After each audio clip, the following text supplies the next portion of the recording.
వారసత్వంగా రాజకీయాలకు వచ్చిన గడ్డం వివేక్ వెంకటస్వామి 2009లో పెద్దపల్లి లోక్సభ నియోజకవర్గం నుంచి కాంగ్రెస్ పార్టీ తరపున పోటీ చేసి ఎంపీగా గెలిచి పార్లమెంట్ బొగ్గు ఉక్కు కమిటీల సభ్యుడిగా ఎన్నికయ్యారు.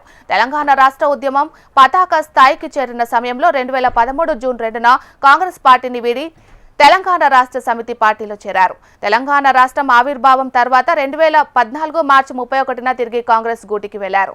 2014లో పెద్దపల్లి ఎంపీ అభ్యర్థిగా పోటీ చేసి ఓడిపోయారు. ఆ తర్వాత 2016లో టీఆర్ఎస్లో చేరి రాష్ట్ర ప్రభుత్వ సలహాదారుగా నియమితులయ్యారు. 2019లో జరిగిన లోక్సభ ఎన్నికల్లో టీఆర్ఎస్ తరపున టికెట్ రాకపోవడంతో ఆ పార్టీకి 2019 మార్చి 25న రాజీనామా చేశారు. అనంతరం బీజేపీలో చేరారు. ఆయన 2021 అక్టోబర్ 7న బీజేపీ కేంద్ర కార్యవర్గ సభ్యుడిగా నియమించబడ్డారు. 2023 అక్టోబర్ 5న బీజేపీ మేనిఫెస్టో కమిటీ చైర్మన్గా ఎన్నికైన వివేక్ బీజేపీ అధిష్టానం పట్ల అసంతృప్తితో ఆ పార్టీకి రాజీనామా చేశారు. ఆ తర్వాత కాంగ్రెస్ పార్టీలో చేరి చెన్నూరు నియోజకవర్గం నుంచి ఎమ్మెల్యే అభ్యర్థిగా బరిలోకి దిగి ఘన విజయాన్ని సాధించారు వివేక్. ప్రస్తుతం జరిగిన కేబినెట్ విస్తరణలో వివేక్ చోటు దక్కించుకున్నారు. సామాజిక సమీకరణాల్లో భాగంగా ఎస్సీ మాల వర్గం నుంచి వివేక్ ను ఎంపిక చేసింది అధిష్టానం.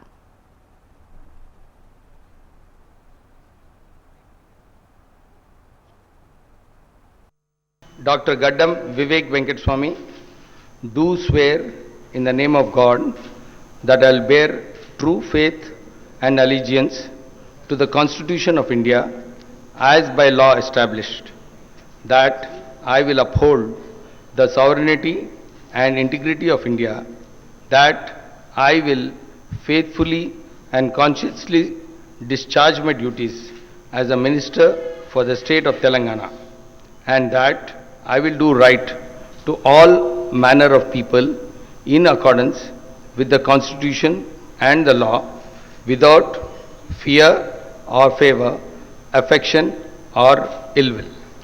I, Gaddam Vivek Venkateswamy, do swear in the name of God that I will not directly or indirectly communicate or reveal to any person or persons any matter which shall be brought under my consideration or shall become known to me as Minister for the state of Telangana, except as may be required for the due discharge of my duties as such Minister.